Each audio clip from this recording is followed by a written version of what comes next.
হাদিসের দাসের মধ্যে জীবনটা কাটাইছেন, মাহফিলের ময়দানে জীবন কাটাইছেন, বুখারী শরীফের দাসের মধ্যে জীবন কাটাইছেন, সেই মানুষটা তাহাজ্জুদের জায়নামাজের মধ্যেই নিজেকে সীমাবদ্ধ রেখেছিলেন।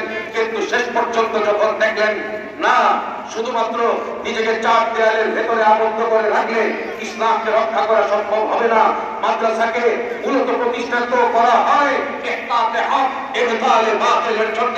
হককে জিন্দা জীবন করতে হবে, বাতিলকে উৎখাত করবার জন্য সংগ্রাম করতে হবে। হাবিব পাক সংগ্রাম করেছেন, বদরের যুদ্ধে সংগ্রাম করেছেন, উহুদের যুদ্ধে সংগ্রাম করেছেন, খন্দকের যুদ্ধে গোটা জীবনটা সংগ্রাম করেছেন কুফর এবং বাতিলকে মূলোৎপাটন করবার জন্য, উৎখাত করবার জন্য, হককে জিন্দা করবার জন্য।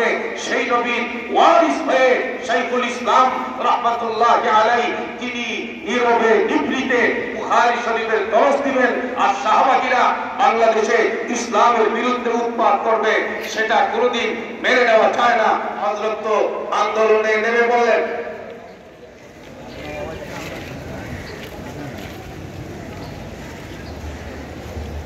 হযরতের এটা 2013 সালে হযরত যখন দিয়েছেন বাতিলের মোকাবেলা করবার জন্য, নাস্তিকদের মোকাবেলা করবার জন্য, হাবিবে পাকের ইজ্জতের হেফাজতের জন্য। এটা কোনো পরিকল্পিত ডাক ছিল না, আল্লাহর পক্ষ থেকে ইলহামি ডাক ছিল। কথা বলেন ঠিক কিনা? ইলহামি ডাকের শক্তি এত বেশি ছিল, সারা ঢাকায় কারফিউ জারি করা হয়েছিল, হরতাল ডাকা হয়েছিল। বামপন্থীদের পক্ষ থেকে রেল চলবে না, বাস চলবে না, নৌপথ বন্ধ, যেতে হলে পায়ে হেঁটে যেতে হবে। শাইখুল ইসলাম আল্লামা আহমদ শফীর তাকে আল্লাহ তাআলা এমন শক্তি আর এমন কবুলিয়ত দান করেছিলেন, 100 কিলোমিটার, 150 কিলোমিটার, 200 কিলোমিটার দূর থেকেও পায়ে হেঁটে নবী প্রেমিকরা শাপলা চত্বরে গিয়ে জীবন দিতে প্রস্তুত হয়েছিল। কথা বলেন ঠিক কিনা? শাইখুল ইসলাম রাহমাতুল্লাহি আলাইহি আপনারা সবাই নিজের চোখ দিয়ে দেখেছেন।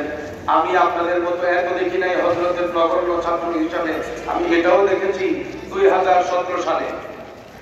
আমার কথা বুঝতেছেন কি আপনারা? 2017 সালের ঘটনাটা আপনারা জানেন না। এখানে যারা আছে আমি মনে করি আপনারা কেউ হইতে জানেন। জানে, আমি নিজের চোখ দিয়ে আমি দেখেছি।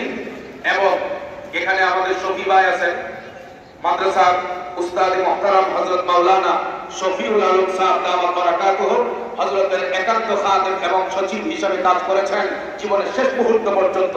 তিনি এই ঘটনার সাক্ষী। 2017 সালে